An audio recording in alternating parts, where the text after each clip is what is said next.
सबैमा नमन। आज म यस्ता महान महापुरुषको जो आबाल ब्रह्मचारी हुनुहुन्थ्यो, उहाँ परम पूज्य स्वामी सच्चिदानन्द विशुद्धदेव महाराज, जो भारतको काश्मीर राज्यमा जन्मेर भौतिक शिक्षामा उच्चता प्राप्त गरी सन्यास लिएर संसार भ्रमण गर्दै नेपालमा आएर 20औं वर्ष बिताउनु भएका परम पूज्य स्वामी सच्चिदानन्द विशुद्धदेव महाराजले लेख्नु भएको चरित्र विज्ञानको सन्दर्भमा म यहाँहरूलाई केही कुरा भन्न गइरहेको छु। अर्थात् चरित्र विज्ञानमा के छ र उहाँले चरित्र विज्ञानमा कस्तो विचार दिएर जानु भएको छ र यसको महिमा कति छ र हामीले चरित्र विज्ञानबाट के सिक्न सक्छौं भन्ने सन्दर्भमा म केही व्याख्या गर्न गइरहेको छु। यहाँहरूले श्रद्धापूर्वक भक्तिपूर्वक सुनिदिनु हुन म हार्दिक अनुरोध गर्छु। परम पूज्य स्वामी नेपालमा 20 वर्ष बस्नु र नेपालमा सर्वप्रथम संस्थागत रूपले योग साधनाको सुरुवात गर्ने गुरुदेव उहाँ नै हुन्। नत्र त्यसभन्दा अगाडि कुनै योग साधनाका कुराहरू कुनै संघ संस्थाबाट भएका थिएनन्। धार्मिक र आध्यात्मिक कार्यक्रमहरू चाहिँ भएका थिए, तर योगको प्र्याक्टिकल अर्थात् प्रयोगात्मक अभ्यासका कुराहरूको सुरुवात स्वामी सच्चिदानन्द विशुद्धदेव महाराजले गरेर आउनुभएको हो, गरिदिनु हो। र उहाँले आफ्नो जीवनमा आफ्नो साधना र तपस्याबाट प्राप्त भएको ज्ञान र आदर्शलाई चरित्र विज्ञानको माध्यमद्वारा मानव समाजलाई पस्केर जानु भएको छ र जसद्वारा धेरै आध्यात्मिक साधकहरू, उहाँका शिष्यहरू र नेपाल र नेपालीहरूको लागि अत्यन्त फाइदाजनक भएको छ र धेरैले चरित्र विज्ञानबाट लाभ लिन सकेका छन्, लाभ लिएका छन् र अब पनि आउँदा दिनहरूमा पनि मानिस धेरैले उक्त पुस्तक पढेर धेरै लाभ लिन सक्ने सम्भावना छ।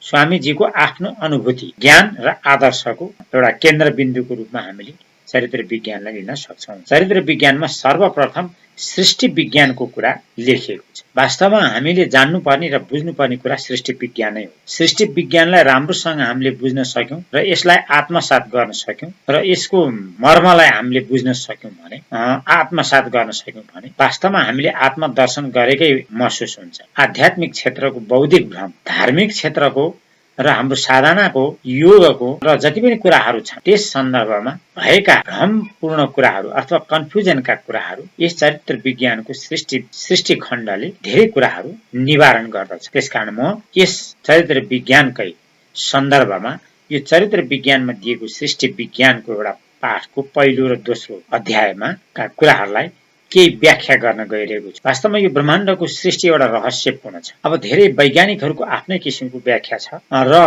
वेदान्तले पनि त्यस्तै किसिमले व्याख्या गरेको छ उसको आफ्नो दर्शन अनुसार, र पुराणले हैन, भागवतमा, उपनिषदमा पनि सृष्टिका कुराहरू धेरै आएका छन् र कतिपय कुरा सृष्टि आध्यात्मिक तवरले हेर्दाखेरि सृष्टिका कुराहरू मिल्दछन्, कतिपय ठाउँमा मिलेका पनि छन्, उस्तै पनि छन्, तर कतिले व्याख्या गरेकोमा अलिकति के फरक पाइन्छ। र त्यसै सँगसँगै स्वामी सच्चिदानन्द विशुद्धदेवले लेख्नु भएको पुस्तकमा राखिएको सृष्टि विज्ञान पनि अलिकति हेर्दाखेरि वैज्ञानिक जस्तो पनि छ, विज्ञान सम्मत जस्तो पनि छ र अनुभूतिबाट आएका कुराहरू जस्तो पनि छ, तर दार्शनिक पनि छ र ऐतिहासिक पनि छ र यसलाई हामीले बुझ्न जरुरी छ। र सर्वप्रथम स्वामीजीले सुरुमा के लेख्नु भएको छ भने, ओम पूर्णमद पूर्णमिदं पूर्णाद पूर्णमुदच्यते पूर्णस्य पूर्णमादाय पूर्णमेवावशिष्यते भनेर जुन उपनिषदको महावाक्यलाई उहाँले सर्वप्रथम राख्नु भएको छ। र त्यो महावाक्यले के भन्छ त उहाँकै शब्दमा उहाँले भनेका कुराहरूलाई यहाँ जस्ताको तस्तै म भन्न गइरहेको। ओम पूर्णमदः पूर्णमिदं पूर्णाद पूर्णमुदच्यते पूर्णस्य पूर्णमादाय पूर्णमेवावशिष्यते। अब परब्रह्म परमात्मा निरञ्जन निराकार ब्रह्मको स्वरूपमा हुनुहुन्छ भन्नुभएको छ र साकार ब्रह्म चाहिँ यो जगतलाई उहाँले मान्नु भएको छ। यो जगत र प्रकृति जति पनि हामी देखिएको छ त्यसलाई साकार ब्रह्मको रूपमा मानिएको छ र निराकार ब्रह्म पनि पूर्ण छ र यो देखिएको जुन साकार ब्रह्म छ त्यो पनि पूर्ण छ भन्न खोजेको कुरा यही हो उपनिषदले उहाँको भनाइमा। पूर्ण निराकार ब्रह्म अथवा निरञ्जन निराकार ब्रह्मबाट यो पूर्ण साकार ब्रह्म प्रकट भएको हो र पूर्ण ब्रह्मबाट पूर्णता लिएर जगत बन्दछ, पूर्ण ब्रह्मबाटै पूर्णता लिएर जगत बनेको हो। तैपनि ब्रह्म जस्ताको तस्तै पूर्ण नै बाँकी रहन्छ। त्यहाँबाट आएको भए तापनि त्यहाँ केही कमी हुँदैन र यहाँ जुन ब्रह्म छ त्यो पनि पूर्ण छ र पूर्णमा पूर्ण घटाउँदा पनि पूर्णै रहन्छ र पूर्णमा पूर्ण जोड्दा पनि शेष पनि पूर्णै रहन्छ भन्ने अर्थ नै पूर्णमद पूर्णमिदमको सार हो भनेर उहाँले लेख्नु भएको छ। यो अत्यन्त महत्त्वपूर्ण मन्त्रको उल्था यो हो। अब सृष्टिको कुरा गर्दाखेरि अब सृष्टि विज्ञान के हो त भन्दाखेरि सृष्टि विज्ञानको कुरा गर्नु पर्दाखेरि हामीले आखिरी परब्रह्म परमात्मालाई नै सम्झनु पर्छ। आखिर स्रोत त परब्रह्म परमात्मा निरञ्जन निराकार नै हो भन्ने कुराको यहाँ प्रष्ट गरिदिनु भएको छ। अब परब्रह्म परमात्मा पूर्ण ब्रह्म सम्पूर्ण विश्व ब्रह्माण्डको सृष्टि स्थिति र लयकर्ता होइन, यो त अब हामी सबैलाई थाहा भएको कुरो। अब सृष्टि गर्ने पनि उहाँ नै हो होइन, पालन गर्ने पनि उहाँ नै हो र लय गर्ने अथवा संहार गर्ने पनि परब्रह्म परमात्मै हो भनेर हामीले मान्दछौँ र त्यसमा सृष्टिकर्ता ब्रह्मा र पालनकर्ता विष्णु र लयकर्ता शङ्करको रूपमा हामीले अहिलेसम्म पुज्दै आएका छौँ र बुझ्दै आएका छौँ। र योग दर्शनले चाहिँ यो परब्रह्म परमात्मालाई परम गुरु परमात्मा भनेर भनेको छ। अब ब्रह्म पनि भनेको छ। अब ब्रह्म भनेको के त? ब्रह्म भनेको ठुलो अथवा बडो, ठुलो विशाललाई ब्रह्म भनेको छ। जुन अरू कुनै त्यति ठुलो चिज छैन त्यही नै ब्रह्म हो भनेर भनियो। सबैभन्दा ठुलो कुनै चिज छ भने त्यो ब्रह्म हो र जो अव्यक्त छ, अपार छ, त्यो भन्दा अर्को कुनै ठुलो वस्तु छँदा पनि छैन भन्नुको अर्थ नै ब्रह्म हो भनेर भनिएको छ। अब गुरु भगवानलाई गुरु रूपमा मान्दाखेरि र गुरुको मन्त्रको रूपमा मान्दाखेरि भगवानलाई पुकार गर्दाखेरि गुरु रूपमा पुकार्दाखेरि ओम गुरु परमात्मने नमः भनेर श्रीमद् भागवतमा पनि भनिएको छ र यो चरित्र विज्ञानले पनि त्यही कुरा भन्दछ। अब भगवान के छ भन्दाखेरि शुद्ध अशुद्ध भन्दा पनि पर, शुद्ध भन्दा पनि पर, अशुद्ध भन्दा पनि पर भएको हुनाले उहाँलाई ओम गुरु विशुद्धाय नमः भनेर पनि भनिन्छ। ओम विशुद्धाय नमः भनेर पनि भगवानको मन्त्र जप गरिन्छ। अब हामीले धर्मशास्त्रको कुरालाई लिँदाखेरि आदि पुरुष कसलाई मानिन्छ भन्दाखेरि भगवान सदाशिवलाई होइन। र आदि पुरुषको शक्ति माता को हुनुहुन्छ भन्दाखेरि पार्वती अर्थात् जगत जननी शक्ति रूपा देवीलाई हामी के मान्छौँ भन्दाखेरि माताको रूपमा मान्छौँ र पिताको रूपमा सदाशिवलाई मान्दै आएका छौँ र यो धर्मशास्त्रले पनि यही कुरा भन्छ। अब सदाशिव भनेको के हो र अङ्ग्रेजीमा सदाशिवलाई फादर गड भनेर पनि भनिएको छ होइन, र शक्ति रूप पार्वतीलाई मदर गड भनेर। त्यस कारणले अब यो विश्व ब्रह्माण्ड उत्पत्ति हुनुभन्दा पहिला, यो विश्व ब्रह्माण्ड उत्पत्ति हुनुभन्दा पहिला असीम शक्तिले सम्पन्न भएको शुद्ध र शान्त एकमात्र ब्रह्मरूप ऊर्जा थियो भनेर भनिएको छ होइन। त्यो ऊर्जा नै फैलिने र खुम्चने क्षमता भएको शक्तिशाली र व्यापक तत्त्व हो भनेर भनिएको। त्यो फैलिन पनि सक्ने र खुम्चेर स्थिर भएर रहन पनि सक्ने त्यो ऊर्जा नै के हो त भन्दाखेरि ब्रह्मरूप भगवान भनेर मानिएको। तर त्यो शक्ति के छ भने त्यो फैलिने शक्ति र खुम्चने शक्ति आफैमा समेटिएर बसेको थियो त्यो आदिकालमा, जुन बेला सृष्टि सुरु हुँदाको अवस्थामा त्यो आफैमा समेटेर स्थिर अवस्थामा रहेको जुन तत्त्व त्यही नै ब्रह्म हो भनेर भन्छ। त्यो स्थिर शान्त शुद्ध साम्य अवस्था स्थिर अवस्था नै ब्रह्म, जसलाई शिव स्वरूप ब्रह्म भनेर पनि भनिएको छ। यसरी ब्रह्मरूप ऊर्जा भनौँ, आत्मा भनौँ, परमात्मा भनौँ, हामीले जे नाम दिए पनि हुन्छ श्रद्धा गरेर भन्ने कुरा हो। त्यो ब्रह्मरूप ऊर्जा जुन संकुचन र प्रसारणको परिणाम स्वरूप नै कुनै बेला त्यो संकुचन हुने, कुनै बेला प्रसारण, र त्यो भएको कारणले त्यो शक्ति त्यसभित्र स्थित भएको कारणले सर्वप्रथम काल अथवा कम्पन पैदा भयो त्यहाँ भनेर भनिएको छ। जुन स्थिर त्यो पोटेन्सियल ऊर्जा हो, त्यो पोटेन्सियल फर्ममा रहेको अथवा स्थिर अवस्थामा रहेको त्यो ब्रह्म ऊर्जा हो। जब त्यो त्यसमा संकुचन र प्रसारण सुरु भयो अथवा कम्पन सुरु भयो तब कालको उत्पत्ति भयो भनेर भनिएको छ। कम्पन नै के हो त काल हो भनेर भनिन्छ। जब स्थिर हुँदाखेरि ब्रह्म भयो, शिव भयो, जब त्यसमा कम्पन अर्थात् फैलिन सुरु भयो तब कालको प्रकट भयो अथवा काल पैदा भयो भनेर भनेको त्यही नै काल हो। त्यो कम्पन नै काल हो भनेर भन्छ। अनि त्यही कालबाट गति वा भावना पैदा भयो भनिएको छ। त्यही कालबाट गति अर्थात् जसलाई भावना पनि भन्न सक्छ। अहिले हामी भावना भन्छौँ नि, हामी भित्र भावना छ भन्छौं नि, त्यो भावना के हो त भन्दाखेरि गति, कालको गति हैन हो। त्यो त्यसरी पहिला काल भयो, त्यसपछि गति पैदा भयो। त्यो गतिपछि त्यो गतिकै कारणले, गति भएकै कारणले चेतना वा प्राणको सृष्टि भयो। चेतना अथवा प्राण हैन, त्यो त्यसको प्रादुर्भाव भयो। अनि काल, गति, चेतना, प्राण अब एक आपसमा यिनीहरू परिपूरक भए, किनकि उत्पत्ति कालबाटै भएर आएको हुनाले एक आपसमा यी परिपूरक छन्। अब गति बिना, काल बिना गति आउने भएन, गति बिना चेतना नहुने भयो, चेतना नभइकन प्राण नहुने भयो। यो एक आपसमा के छन् भन्दाखेरि परिपूरक छन् र एक आपसमा यी बिना क्रियाशील अथवा कर्म पनि हुन सक्दैन भनियो। अब एउटै मूल शक्ति ब्रह्म हैन, शिव स्वरूपबाट प्रकट भएको, स्फुरित भएको ती शक्तिहरूको योगबाट नै ब्रह्मको क्रियात्मक प्रक्रिया चल्न थाल्यो, ब्रह्मको क्रिया चल्न थाल्यो, कर्म चल्न थाल्यो, जसलाई ब्रह्मको क्रिया शक्ति अर्थात् क्रिएटिभ पावरको रूपमा लिइन्छ। क्रिया शक्ति भनेपछि कर्म सुरु भयो, अब काम सुरु, क्रिया शक्ति सुरु, जसलाई क्रिएसन भनिन्छ।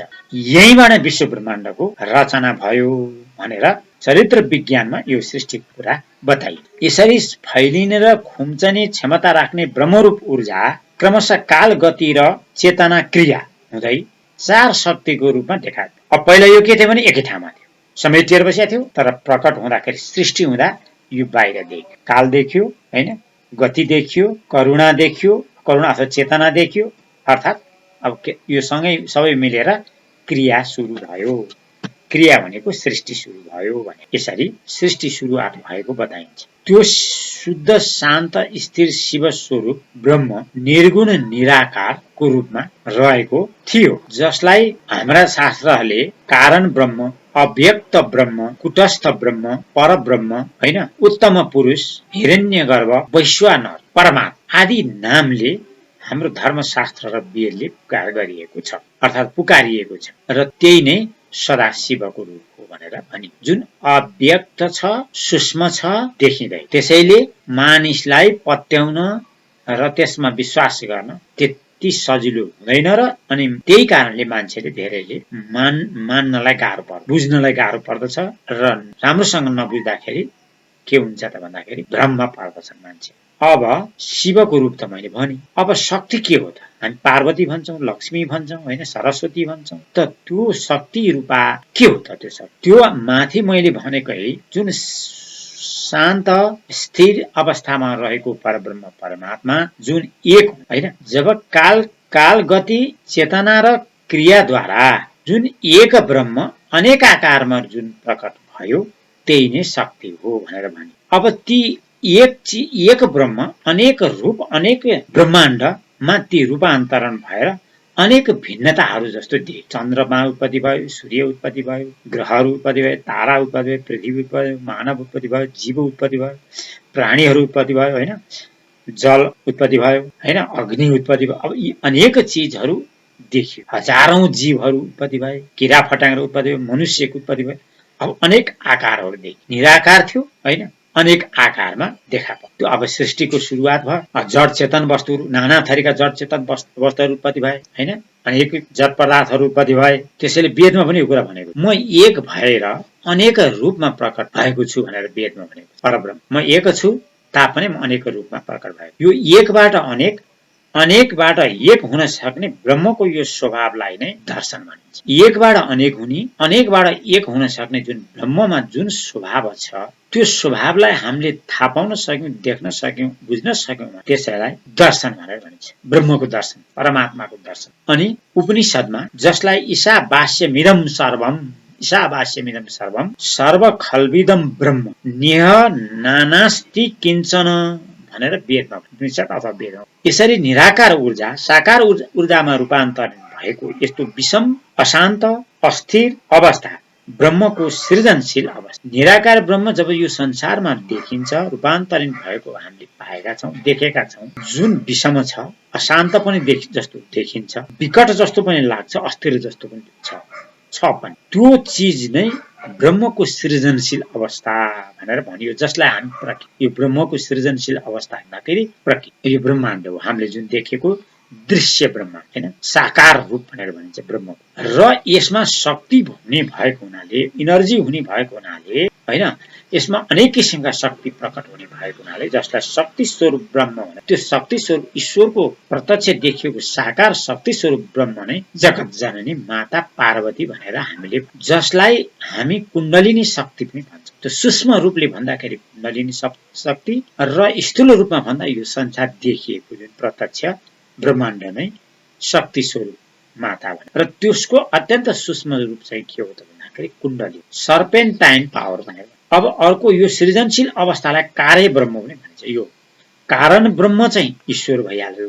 परब्रह्म मैले भनिहालेँ, त्यो स्थिर अवस्था शिव शक्ति। र यो संसार देखिएको चाहिँ कार्य ब्रह्म हो, कारण ब्रह्मको यो कार्य ब्रह्म। यसमा ब्रह्मको कार्य देखिएको हुनाले यसलाई कार्य ब्रह्म भनेर भन्दछन्, जसलाई मूल प्रकृति पनि भनेर अनेक नाम छ। सगुण साकार ब्रह्म पनि भन्न सक्छौँ हैन, अपर ब्रह्म पनि भन्न सक्छौँ, व्यक्त ब्रह्म पनि भन्न सक्छौँ हैन। अब अनेक हामी यसलाई नाम दिन सक्छौँ। योग माया पनि भन्न सक्छौँ, महामाया पनि भन्न सक्छौँ हैन। र यो जुन योग माया, यो कार्य ब्रह्ममा के छ भन्दाखेरि सृष्टि स्थिति र लय निरन्तर चलिरहन्छ भनिएको छ। यो अनादि र अनन्त छ भनेर भनियो। कार्य ब्रह्म अनादि र अनन्त छ, निरन्तर सृष्टि भइरहन्छ, पालन भइरहन्छ र लय हुन्छ भनेर भनिएको छ। र यो पनि कस्तो हुन्छ भन्दाखेरि यो सृष्टि स्थिति र लय यो के छ भन्दाखेरि यो बिल्कुलै नियमित, अनुशासित र व्यवस्थित ढंगले चल्ने भएकोले सृष्टिको यो सनातन प्रक्रियालाई शान्तिपूर्ण सृजनशीलताको सिद्धान्तको रूपमा लिएको छ, जसलाई अंग्रेजीमा थ्योरी अफ पीसफुल क्रिएटिभिटी भनेर भन्छ। अब हामी यो थ्योरी अफ पीसफुल क्रिएटिभिटीको सिद्धान्तलाई अलिकति दर्शनको हिसाबले बुझ्ने कोसिस गरौँ, जुन कुरा स्वामी विशुद्धदेवले प्रशस्त गरिदिनु भएको छ चरित्र विज्ञानमा। अब अखिल ब्रह्माण्डको वैदिक धर्ममा के भनिन्छ, अखिल ब्रह्माण्डको नायक को हुन्छ भन्दाखेरि परब्रह्म परमात्मालाई चतुर्भुज नारायणको रूपमा पनि पुकार गरिएको। उहाँको चार भुजामा शंख चक्र गदा पद्म लिनु भएको छ। उहाँले चार भुजामा शंख चक्र गदा, शंख चक्र गदा पद्म चारवटा चिन्हहरू भनौँ अथवा आयुधहरू सजिएर रहेका छन् उहाँको हात। त्यसैले भनिन्छ अनादि निधनो देव शंख चक्र गदाधर। यो वेदमा पनि भनिन्छ। चारवटा आयुधहरू लिएका भगवान विष्णुको नारायणको रूपमा संसारले पुज्दै आएको छ र त्यो कुरा वेदले पनि भन्दै आयो। जुन कुरा यो कलात्मक रूपलाई हामी जुन देख्दछौँ त्यो सृष्टि विज्ञानको रहस्यलाई दर्शाइएको कुरालाई हामीले बुझ्नु पर्दछ भन्ने विज्ञानले बताए। यो सृष्टिकै कुरालाई यो बताएको है, सृष्टिको आदि कुरा नै यो बताएको र यो जुन अहिले पनि छ, हिजो पनि थियो, भोलि पनि रहन्छ र यो सृष्टि क्रम हो, यो अनादि छ, यो अनन्त छ भनेर भनिएको छ। यो सृष्टिकै रहस्य हो भनेको, यो ब्रह्मकै स्वाभाविक शक्तिका प्रतीक हुन् भनेर भनिएको छ। यो जुन चार कला भनियो, काल, गति, चेतना र क्रिया। त्यस्तै भगवान विष्णुको चार हातमा शंख चक्र गदा पद्म दिएको कुरा एउटै कुरा हो, यो सृष्टिकै प्रतीक हो भनेर भनिएको छ, जसलाई कलाको रूपमा वास्तवमा एउटा कला हो, एउटा विज्ञान हो भनेर भनिएको हैन। अब शंख भनेको के त, अब यहाँ अलिकति व्याख्या गरौँ। शंख भनेको के त, भगवान विष्णुले हातमा शंख लिनु भएको छ। यो शंखको अर्थ के हो त भन्दाखेरि शंखले गति, अहिले मैले भनेँ गति वा भावनाको प्रतीक नै शंख, गति अर्थात् भावना। त्यसैले हामीले पाञ्चायनको पूजा गर्दा, भगवानको पूजा गर्दा शंख बजाउने चलन। शंख के हो त भन्दा गतिको प्रतीक, भावनाको प्रतीक हैन। अब मृत्यु हुँदा पनि शंख बजाइन्छ, पूजा गर्दा पनि शंख बजाइन्छ। बिहानको आरतीमा शंख, बेलुकाको आरतीमा शंख। किन बजाउने शंख? शंख बजाउनुको अर्थ के हो भन्दाखेरि शंख गतिको प्रतीक भएको हुनाले यो विष्णु अथवा सृष्टि परब्रह्म परमात्माको एक कला हो शंख। शंखको जुन आवाज हो त्यो एक कला हो। त्यो कलालाई हामीले रेस्पेक्ट गरेको अथवा आदर गरेको अथवा श्रद्धा गरेर त्यो कलालाई प्रयोग गरे, गति अर्थात् भावना, एकदम उच्च मनोबल भन्छ नि, उच्च भावना, श्रद्धा बढोस् भनेर शंख बजाए। श्रद्धा बढ, शंख भनेको के हो? श्रद्धा, भावना, विश्वास। अब त्यस्तै चक्र भनेको के हो? अघि नै भनिसकेँ मैले, सुरुवाती। चक्र भनेको काल, कम्पन हो। जब काल र कम्पन हुन्छ, काल अर्थात् कम्पन। ब्रह्मले जुन काल अथवा कम्पनको सृजना गर्नुभयो, त्यो नै चक्र हो जुन भगवान विष्णुको हातमा देखाइएको छ। यसको अर्थ के हो? उही अघि नै मैले भने जस्तै निरञ्जन निराकारबाट काल प्रकट होइन, पहिला काल प्रकट हो, त्यो जुन उहाँ विष्णुको हातमा घुमिरहेको छ, किनकि उहाँबाटै उपर ब्रह्म परमात्माबाटै त्यो प्रकट भएको छ। कला चक्र भनेको त्यो। अब गदा भनेको के हो त? क्रिया हो, कर्म। हामीले त्यो काल, गति र चेतना संयुक्त मिलेपछि जुन कर्म हुन्छ, जुन कार्य हुन्छ, जुन क्रिया हुन्छ, त्यो चाहिँ गदा हो। गदा भनेको कर्म, काम गर्नु, अथवा त्यसलाई रक्षा गर्नु पनि भन्ने आउन सक्छ, कर्म गर्ने भन्ने पनि कुरा आउन सक्छ होइन। अब जुनसुकै भनौँ न, कर्म देखिने, जुन प्रत्यक्ष देखिने जति पनि कर्महरू छन्, त्यसलाई गदाको रूपमा, कलात्मक रूपमा नाम दिएको। त्यो गदा एउटा कला हो, क्रियाको साङ्केतिक स्वरूप, क्रिया र कर्मको प्रतीक हो गदा होइन। अब पद्म भनेको के हो त? पद्म भनेको फुल हल्का छ, आनन्ददायक छ, स्वच्छ छ, सुगन्धित छ, हल्का छ होइन। त्यो चाहिँ चेतना हो, अथवा आत्मा हो, अथवा प्राण हो भनेको। त्यही प्राणले त हाम्रो जीवन चलेको छ। प्राण रहेको छ, प्राण रहन्छ हामी रहन्छौँ, प्राण भएपछि हामी पनि समाप्त हुन्छ। हाम्रो शरीरको त केही अस्तित्व हुँदैन, जडमा परिणत हुन्छ। त्यस कारण त्यो प्राण कस्तो छ भन्दाखेरि फुल जस्तै हल्का छ, सुन्दर छ, आनन्ददायक छ, मिठास छ, मिठो छ, सूक्ष्म छ। त्यस कारण त्यो पनि आत्माको प्रतीक हो भनेर भनिएको छ। कालगति, चेतना र क्रिया। पहिला भगवान विष्णुको दाहिने हातमा चक्र, त्यस कारण पहिलो चक्रको उत्पत्ति। त्यसपछि देब्रे हातमा गति छ होइन, अर्को हातमा चेतना, अर्को हातमा के छ? क्रिया छ। यसरी चार हातमा शङ्ख चक्र गदा पद्म अनादि निधन देव शङ्ख चक्र गदाधर। अब यसरी वेदले पनि शङ्ख चक्र गदाधरको व्याख्या गरेको छ। यसरी हामी भगवान विष्णुको हातमा किन त्यसै शङ्ख चक्र गदा पद्म लिएका परब्रह्म परमात्मालाई हामी एउटा साङ्केतिक रूपमा, कलाको एउटा आनन्द परब्रह्म परमात्माको स्वरूपलाई वर्णन। भगवानको स्वरूप त्यस्तो छ। भगवानको साथमा काल छ, भगवानको साथमा गति छ, भगवानको साथमा होइन चेतना छ, प्राण छ, भगवानको साथमा आत्मा छ होइन, जीवात्मा, सारा संसारको सृष्टि गर्न सक्ने कर्म। त्यसैलाई यो देखाइयो। अनि यसरी सृष्टि भएको भनेर चरित्र विज्ञानमा स्वामी सच्चिदानन्द विष्णुदेव महाराजले भन्नुभएको। ब्रह्मको यस चतुष्कला, चारवटा कला छन्, महाविज्ञानको रहस्यलाई राम्ररी बुझी यसको निहित वास्तविक तत्त्वको अनुभूति जसले गर्दछ,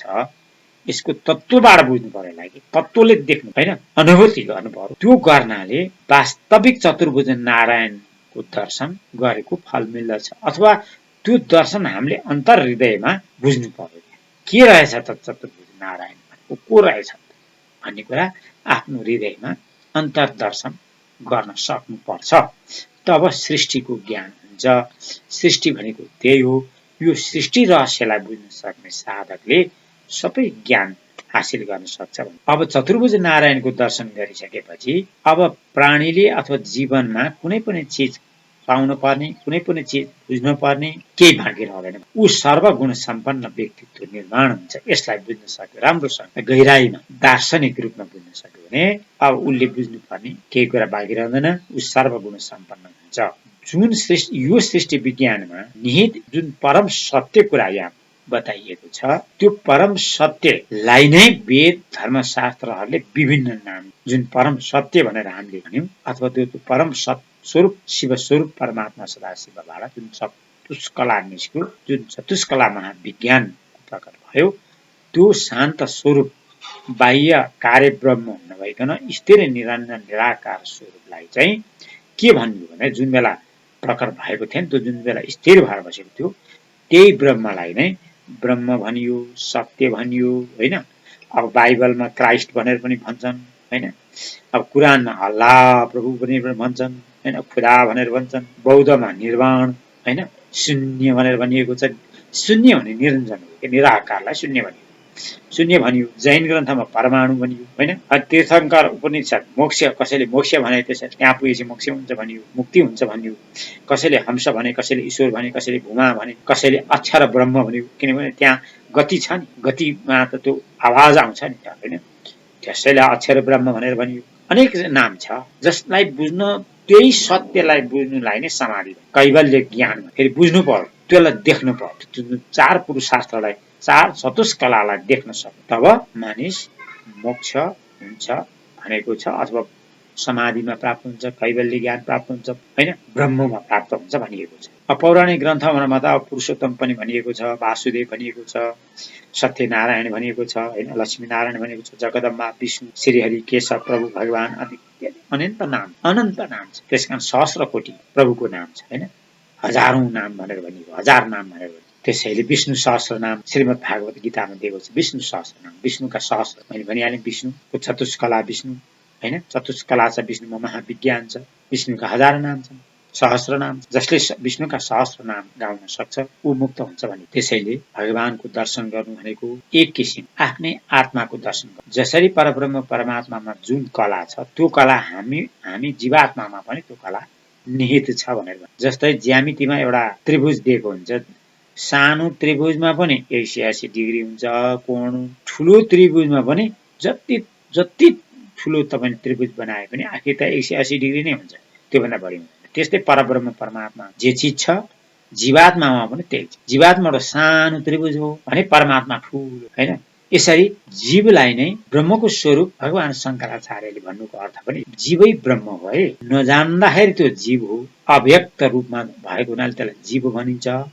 जब व्यक्त हुन्छ नि त्यो ब्रह्म हुन्छ भने। व्यक्त भनेको थाहा पाउनु, देख्नु, दर्शन गर्नु, त्यो के हो त भने व्यक्त। अझले देखेको छैन, जो मायामा छ, जो अज्ञानतामा छ, जसले बुझेको छैन, अब त्यो जीव हो। किनभने उसले ब्रह्मको कलालाई जानेको छैन, ब्रह्मलाई जानेको छैन, देखेको छ। अब के हुन्छ, ऊ मायामा छ, अज्ञानतामा छ, अन्धकारमा छ। त्यसैले ऊ आफूलाई जीव स्वरूपमा मान्छ, आफूलाई अज्ञानी मान्दछ, आफूलाई दुखी मान्छ। जब जान्दछ नि अब दुःखबाट मुक्त भयो। परब्रह्म स्वरूप, ब्रह्मस्वरूप आफूलाई जान्दछ, होइन। यही कुरा के अरे शङ्कराचार्य त्यो परम तत्त्व, त्यो अव्यक्त ब्रह्मलाई अनुभूति गरेर साक्षात्कार गर्नु भनेको अनुभूति, आफूमा देख्नु। बाहिर त केही देखिँदैन, ब्रह्म कोही आएर हामीलाई देखाउने पनि होइन। आखिर जे गस्तो गरे पनि हामीले आँखा चिम्लेरै देख्ने, आँखा नचिम्लिकन देखिँदैन। त्यसैले ध्यान भन्यो, ध्यानबाट त्यो दर्शन गर्नु, परम तत्त्वलाई दर्शन, तत्त्व ज्ञानलाई बुझ्नु। तत्त्व दर्शन भएपछि अब ज्ञान भनेको, त्यसैलाई दर्शन भनेको छ। त्यसलाई आत्मा अनुभूति पनि भनिएको छ। अब त्यो चिजलाई पाउनको लागि गुरु चाहिन्छ। अब जुन गुरुले साक्षात्कार गरे यसरी पाइँदो रहेछ है, त्यसलाई बुझ्न सकिँदो रहेछ, त्यो परम तत्त्वलाई यसरी जान्न सकिँदो रहेछ भन्ने कुरा गुरुले थाहा पाएपछि न अनि आफ्ना शिष्यलाई पनि बताइदियो। यसैले यसलाई गुरु शिष्य परम्पराबाट आएको ज्ञान। गुरुले जान्नुभयो, त्यसपछि आफ्ना शिष्यलाई बताइदियो, शिष्यले जाने, फेरि उसले आफ्नो शिष्यलाई बताउँदै जान्छ, होइन। यसरी गुरु शिष्य परम्परा अनुसार यो ब्रह्म ज्ञान अब ब्रह्मको दर्शनको क्रिया हुँदै आएको छ परापूर्व कालदेखि भनेर भन्यो। त्यो शिक्षा दीक्षाबाट नै पाउने। त्यसैले दीक्षा चाहिँ लिनु पर्यो गुरुसँगबाट, मन्त्र लिनु पर्यो। मन्त्र भनेको ज्ञान, आदर्श लिनु, सिद्धान्त लिनु, प्रेरणा लिनु, त्यो नै मन्त्र, होइन। अब त्यो विभिन्न उपायहरू हुन सक्छ। अब त्यसबाट आफूले साधना गरेर, प्रयत्न गरेर, अभ्यास गरेर जान्नु पर्यो। गुरुले भनेर पनि हुँदैन, गुरुले त एउटा प्रेरणा दिने हो, आशीर्वाद दिने हो। तर साधना र तपस्या आफैले साक्षात्कार, आफैले देखेपछि अनि मात्रै गुरुलाई बुझिन्छ। नदेखिन्जेल गुरुलाई पनि बुझ्न सकिँदैन। गुरुले पनि केही ढाँट कुरा गरे हो कि, गुरुले नै कुनै गल्ती कुरा गरे हो कि हामीलाई विश्वास लाग्यो, तब मात्रै गुरुलाई चिनिन्छ भने। आफूमा देखेपछि मात्रै गुरुलाई चिनिन्छ, किन गुरुले भनेको कुरो त्यहाँ प्रष्टिन्छ। गुरुले भनेको थियो, आज मैले देखेँ यो सही रहेछ भन्ने कुरा, तब प्रष्ट, अनि मात्रै गुरुलाई जाने, नभए भने गुरुकोलाई बुझिँदैन। त्यसै कारणले गुरुलाई विश्वास गरेर साधनामा गर्नुपर्छ भने। अब गुरुलाई जानेको छैन, गुरुलाई बुझेको छैन, ज्ञान पनि, अब हामीले साधनामा प्रयत्न पनि गर्दैनौँ, साधना पनि गर्दैनौँ भने हामीले कसरी पाउने? त्यसै कारणले विश्वास गर्नु, गुरुलाई मान्नु भने त्यही। अब भन्दै मानेन भने त हामीले प्रयासै गर्दैनौँ, साधनै गर्दैनौँ, होइन, अभ्यासै गर्दैनौँ, अनि कसरी हामीले भगवानको दर्शन? त्यसैले गुरुको मर्यादा महान छ, मर्यादा राख्नुपर्छ। गुरुलाई महान स्वरूपमा देख्नु, गुरुको सेवा गर्नु, तब गुरुले सधैँ बार बार ज्ञान बाँड्दै रहनुहुन्छ, दिँदै रहनुहुन्छ, गर गर गर, यसो गर भनिरहनुहुन्छ। तब हाम्रो मन मस्तिष्कमा त्यो कुराहरू दोहोरिरहन्छन् अनि हामी गर्छौँ। गुरु के गर्नुहुन्छ? गुरु जसरी गहना बनाउने, सुनका गहना बनाउने ताम्राकारले सानो घनले टक टक टक टक टक हानिरहनुहुन्छ, जति हान्दा त्यो एउटा सुनको कुनै धातुलाई एउटा स्वरूपमा परिणत गरिदिन्छ। त्यो घनले हिर्काएर, सानो घनले हिर्काएर एउटा यता सुन्दर गहनाको रूप बनाइदिन्छ। त्यसै गरी गुरुले पनि बार बार टुक टुक टुक टुक गरेर आफ्नो शिष्यलाई सही व्यक्तित्व निर्माण गर्नु, व्यक्तित्व बनाइदिनुहुन्छ। तब गुरु चाहिँ नभए गुरु नभयो भने के हुन्छ? गुरुले एकचोटि त भनिदिया हुन्छ, तर ऊ आफू एक्लो भयो भने उसले नगर्नु पर्छ। होइन होला भन्नु पर्छ। गुरुले भने हुन्छ कि हुँदैन भनेर उसले नगरिदिनुहोस्। तर गुरु साथमा गयो भने यसो गर, यो गर, त्यो गर, नगर्यो भने गाली गर्नु होइन, सजाय पनि दिन सक्छ गुरुले। त्यसकारण गुरुको साथमा रहेर साधना गर्नुपर्छ, तब मात्रै पास हुन्छ, नत्र फेल हुन्छ मान्छे। भौतिक संसारमा पनि त्यही त हो। ट्युसन पढ्ने, स्कुलमा गएर पढिरह्यो भने त्यो पास हुन्छ, घरमा बसेर म पढ्छु भनेर जाँदियो भने त्यो फेल हो, किनकि गुरु हुँदैन। घरमा त उसको आफ्नो मनमानी हुन्छ, ऊ एक्लो हुन्छ। त्यहाँ पो गुरुले बार बार टुकटुक गर्नुहुन्छ, बार बार त्यसलाई झकझक्याउनुहुन्छ स्कुलमा अथवा ट्युसन, तब पो उसले पढ्छ। अब घरमा त कोही झकझक्याउने मान्छे भएन, आमा बाबुको कुरा नि मानेन भने त कसरी पास हुन्छ? त्यसैले गुरुको महत्व महान छ। मानिसले गुरुलाई बुझेकै छैन, गुरुलाई सामान्य रूपले हेर्दछन् मान्छे। कहाँ हुन्छ? कसैलाई मान्नु पर्यो, कोही गुरुलाई मान्नु पर्यो भने आफ्नो अहंकारले गर्दाखेरि आफू सानो भइएला भनेर गुरुलाई नमान्नु, आफै जान्ने सुनी हुनाले नै यो संसार बिग्रेको। आफू जान्ने सुनी कोही पनि हुँदैन, कसैले न कसैले बाट सिकेको। त सिक्नको लागि त अहंकारलाई त्याग गर्नु पर्यो, सानो बन्नु पर्यो, गुरुलाई माथि राख्नु पर्यो, आफू तल बस्नु। तल अब जस्तै धारोबाट पानी खाँदाखेरि आफूले धार त तलै थाप्नु पर्यो, अनि पो तलबाट के अरे हामीले औँजुलीबाट पानी खान्छौँ। कुनै भाँडामा पनि तलै थाप्नु, त्यसै कारण शिष्य तल बस्नु, गुरु माथि। तब गुरुले दिएको ज्ञान घुस्छ, दिलो दिमागमा घुस्छ, हृदयमा घुस्छ, अनि पो काम हुन्छ, अनि पो जीवन परिवर्तन। नभए भने के हुन्छ? मनोमानी हुन्छ। चाहे त्यो विद्यार्थी होस्, चाहे त्यो नेता होस्, चाहे त्यो व्यवसाय गर्ने व्यक्ति होस्, चाहे त्यो खेतीपाती गर्ने, चाहे त्यो जोसुकै, बिना गुरुले कोही पनि सफल। गुरुले भनेपछि मात्रै सफल, गुरुको आज्ञालाई पालन गरेपछि मात्रै सफल। किनकि बार बार मान्छेले गल्ती गरिरहेको हुन्छ, बार बार मान्छे असफल हुन्छ। त्यो सफल हुनको लागि बार बार सोध्नु, यहाँनिर म मिस्टेक, यहाँनिर मेरो गल्ती भयो, अब कसरी जाऊ? गुरुले यसरी जाऊ भन्नुहुन्छ, तब हुन्छ। अब फेरि गल्ती हुन्छ, फेरि भएन, तिमीले गरे भएन, फेरि यसरी जाऊ भन्नुहुन्छ, अनि फेरि यसरी बार बार दोहोरिँदै फेरि गर्दै फेरि दोहोरिँदै तब मात्रै मानिस सफल हुन्छ। जुनसुकै क्षेत्रमा, राजनीतिक क्षेत्रमा पनि, आर्थिक क्षेत्रमा पनि, बौद्धिक क्षेत्रमा पनि, आध्यात्मिक क्षेत्रमा पनि, धार्मिक क्षेत्रमा पनि, राजनीतिक क्षेत्र, सबै क्षेत्र, पारिवारिक क्षेत्रमा पनि। यो संसार अहिले विकास भएको पनि यही कारण, गुरुबाटै विकास भएको, गुरुबाटै ज्ञान ट्रान्सफर भएर आएर यो विकास भएर आयो। जसले गुरुलाई अपनाए होइन, तिनीहरू संसारमा सफल। जो गुरुलाई अपनाएनन् तिनीहरू संसारमा दुखी भए असफल। त्यसकारण गुरुलाई मानौं, गुरुलाई जानौं, गुरुको निर्देशन अनुसार छ, फेरि गलत गुरुको होइन, सच्चा। जय